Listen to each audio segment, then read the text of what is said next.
Okay, so let's learn how to fold a paper snowflake. You'll take a piece of paper.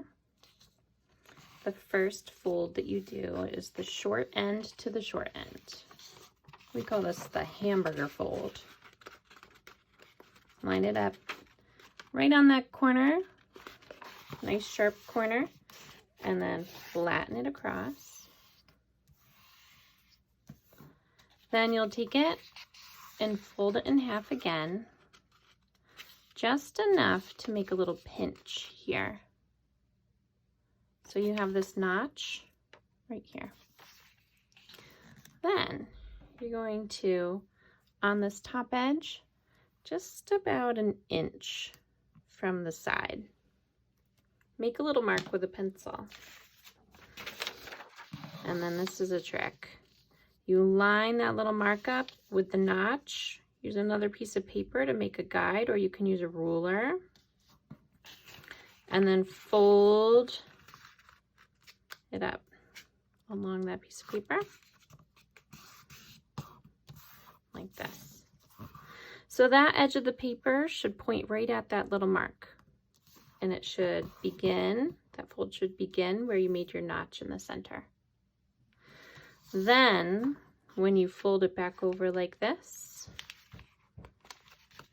you should be able to line this edge of the paper right up here.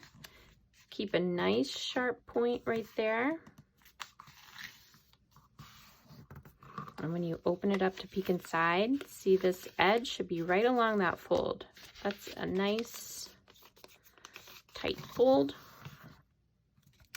And you have one more fold to do. So I kind of use my fingernail to make a dent in the bottom. And then you want to line this edge. You're folding it up. I'm going to line that edge right along the other side. Kind of like a paper airplane. I call this the pizza fold because when you cut it out, it looks like a slice of pizza. And then I like to trim the extra off. So you see this little piece right there on the edge? I start there and then I go right across like this.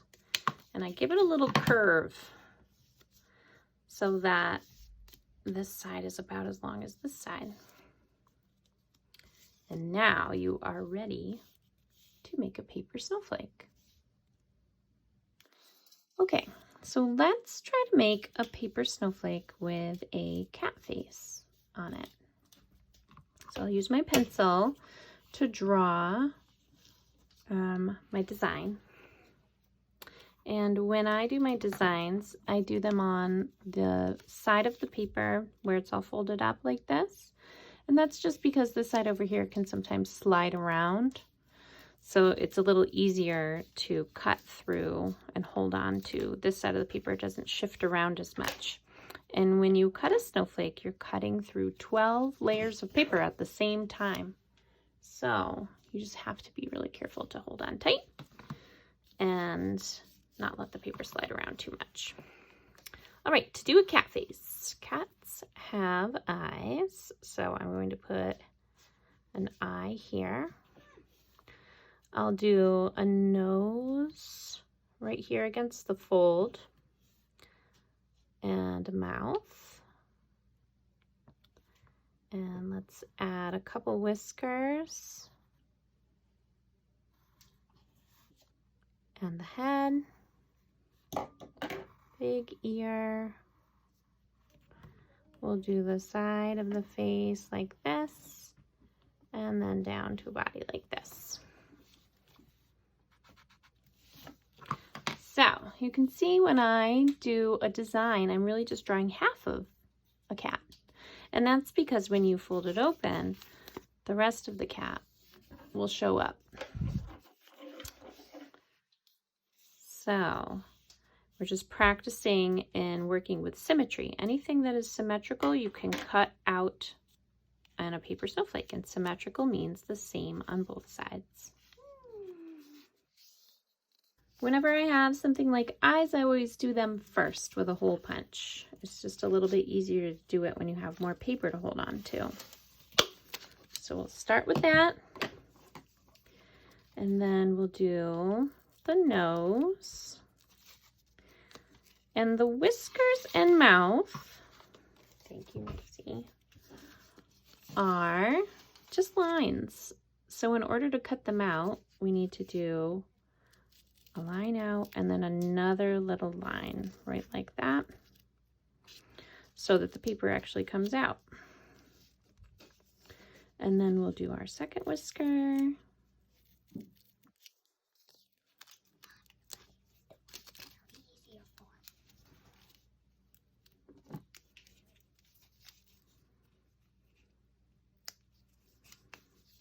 Our third whisker. This guy didn't have anything sticking out of it. And the smile.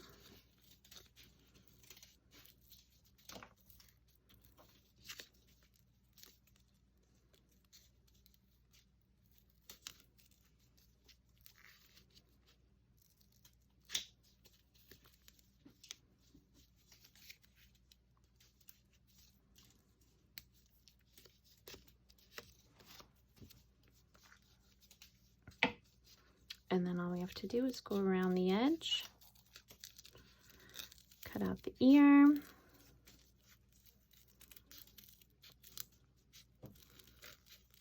down around the side,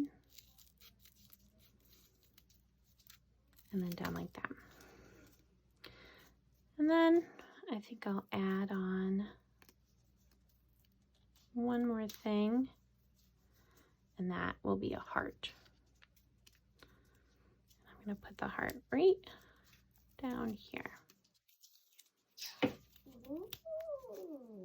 We love cats in our house. So here's the cat. We'll open it up. And by the way, I did show you it. You can see its face.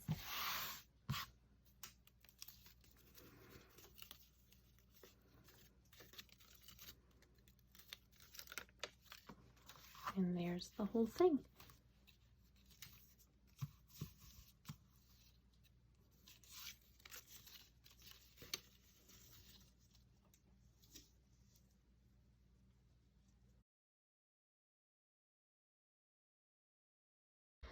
This is a picture frame that I gave to my grandma. You can see my name is down here. You can see it says 2001, 19 years ago. I made a Christmas tree, a wreath, and a snowman, and I actually used a tiny pin to poke the eye holes and the buttons into the snowman. One thing that you'll notice about these snowflakes is that there are 1, 2, 3, 4 of each thing instead of 6. That's because when I learned how to fold snowflakes, I learned how to fold them a little bit differently. So instead of having 6 of each item, when you unfolded it, there were 4. So this is how I learned to fold them so that there were 4. Fold it in half, fold it in half, fold it in half.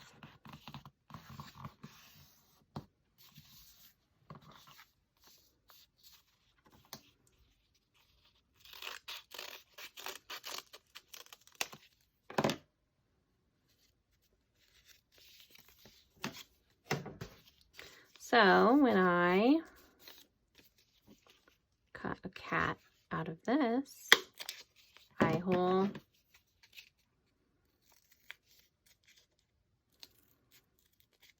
nose,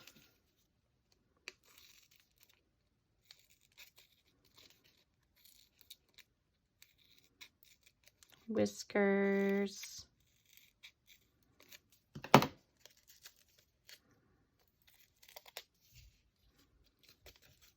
whiskers like to stick.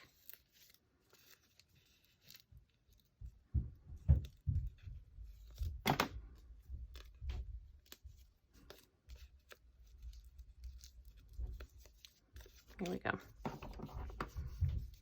and mouth.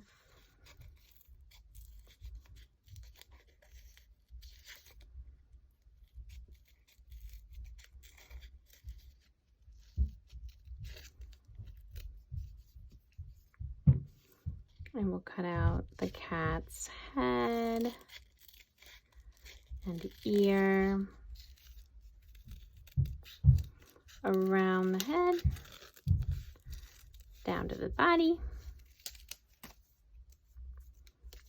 And let's give that little heart on there too. Do you know how you can check and see how many of each thing you'll have if you cut out a heart? When you unfold it, you count how many hearts you have. That's how you know how many things there will be. 1, 2, 3, 4. So let's see how this cat looks. And we'll compare it to the other.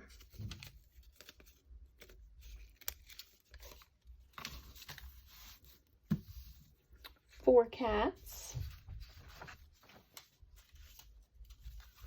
as opposed to 6 cats.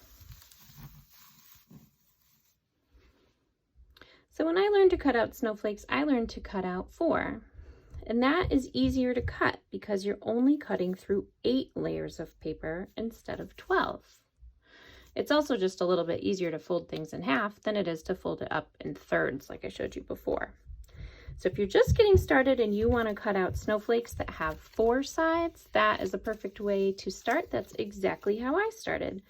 And then as you want to challenge yourself a little bit more, you can cut out the 6 because snowflakes in real life have 6 sides.